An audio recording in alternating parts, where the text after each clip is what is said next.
Star Wars Tales of the Empire released on May 4th, and people really expected a lot from this show.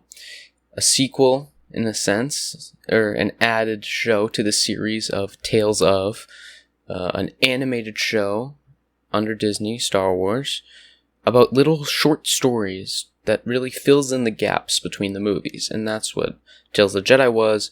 It did a wonderful job. We get to learn all about Dooku and Ahsoka, as it has 6 episodes. Tales of the Empire did the same thing. It has 6 episodes, and 3 of the episodes are about one character or one arc, and the other 3 episodes are about another character or another arc. So in Tales of the Empire, they had Tales of the Jedi had 3 episodes about Dooku and his fall, and then in Tales of the Empire, the first 3 episodes were about Morgan Elsbeth and almost kind of her fall as well, I guess you could say that. And then the second half of Tales of the Jedi had 3 episodes about Ahsoka, and then the second half of Tales of the Empire had 3 episodes about Barriss Offee. And, well, I don't know what the community thinks because I haven't checked, but me personally didn't like Tales of the Empire. So Tales of the Jedi is probably one of my favorite Disney projects, one of my favorite Star Wars animated projects when I'm thinking in terms of Star Wars shows. The Clone Wars, obviously the greatest animated Star Wars show of all time. Rebels is great. The Bad Batch concluded. Nice story. Do I like the finale? It was okay.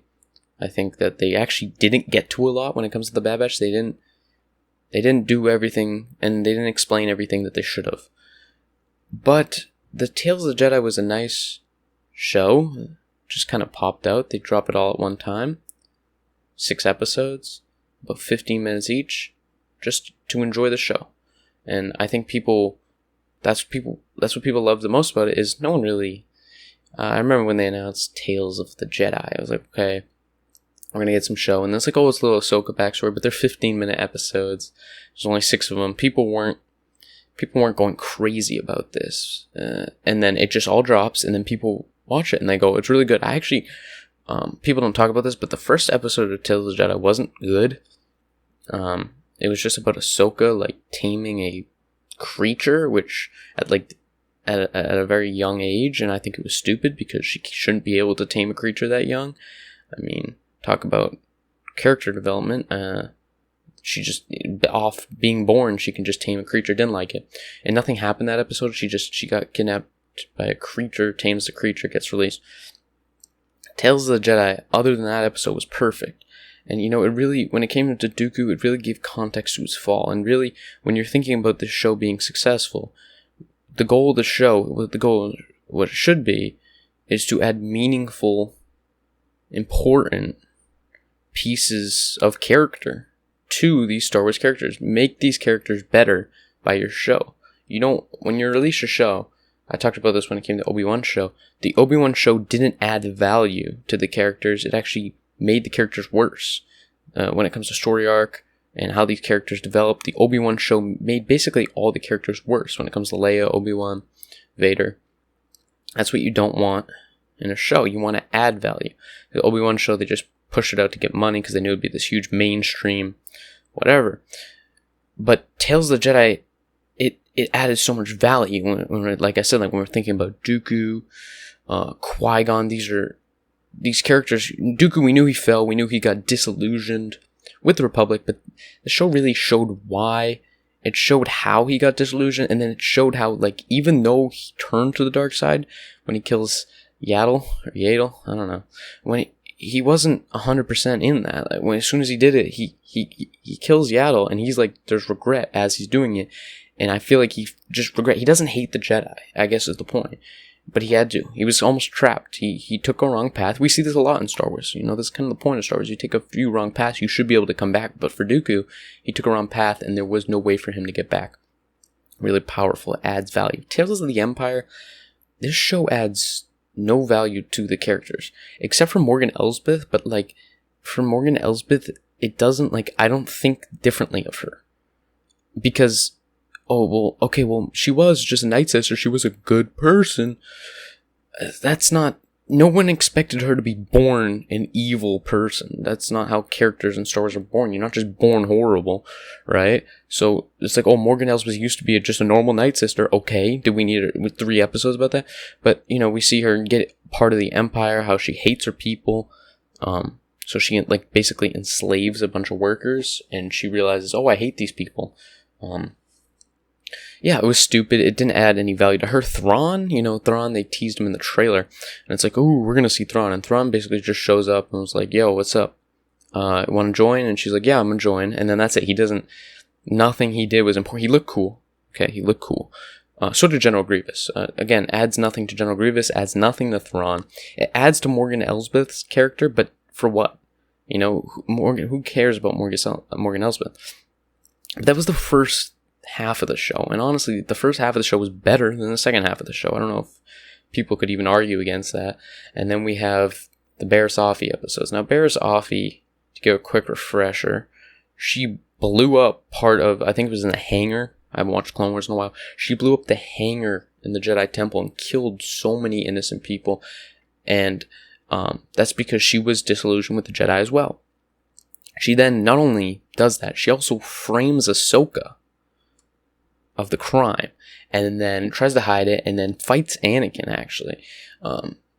She fights Anakin, and then Anakin obviously wins, and then she gets thrown in jail. She's serving a life sentence, and basically an Inquisitor comes to her and says, become an Inquisitor, and she's like, okay, I'll become an Inquisitor, because she's a horrible person. She killed all these people. And then she becomes good. I mean, the Inquisitors, the first moment I thought was weird is when they're in the Inquisitory, like the building of the Inquisitory building that we see in the Obi-Wan show. They're right before they're about to fight, so they're like, okay, you two could be great Inquisitors, but sorry, we only have room for one. So you two have to fight to the death. And Barriss is like, we really don't have to do this.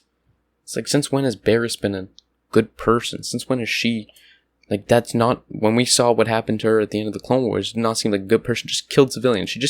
I remember she just killed workers. Like, these are just normal people who worked in the hangar, died because of her setting off explosives. And she had a whole thing with these nanorobots. I mean, she set up a horrible plan to hurt people. And then we see her saying, oh, we really don't have to do this. I really don't have to kill you. we don't have to do this. We can all be nice and friends.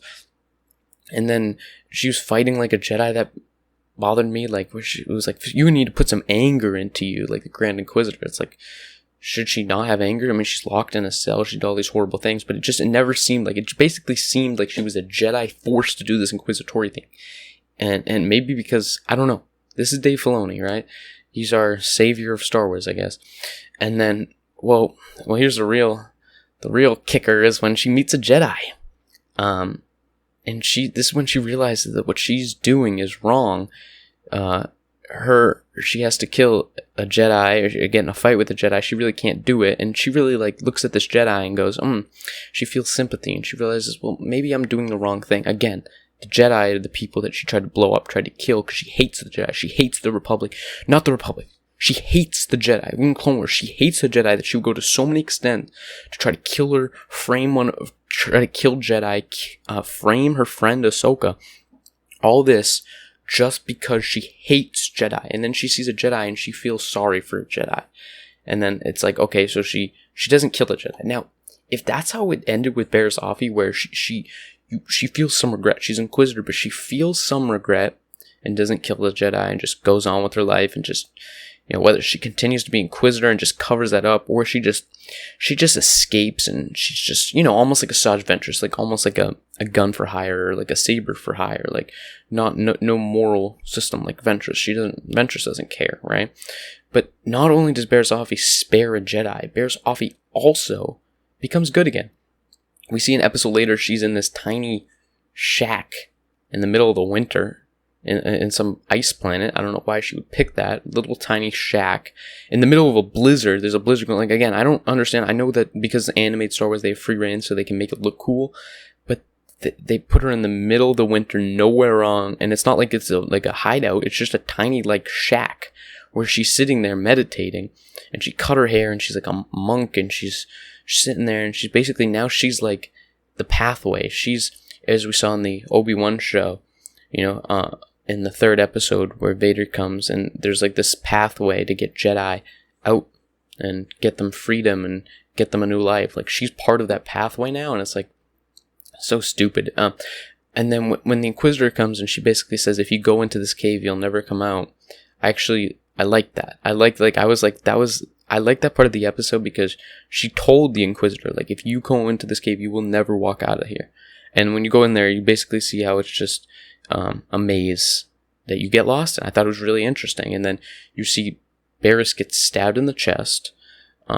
So what a anticlimactic. Like, again, we thought Barriss would be something special. She could be the future of Star Wars, honestly. And she gets stabbed, and then she's like, oh, well, really, the way, I said you can't get out, but really you can get out. So then the Inquisitor's able to get out, and she takes Barriss with her and says, I'm going to get you out of here.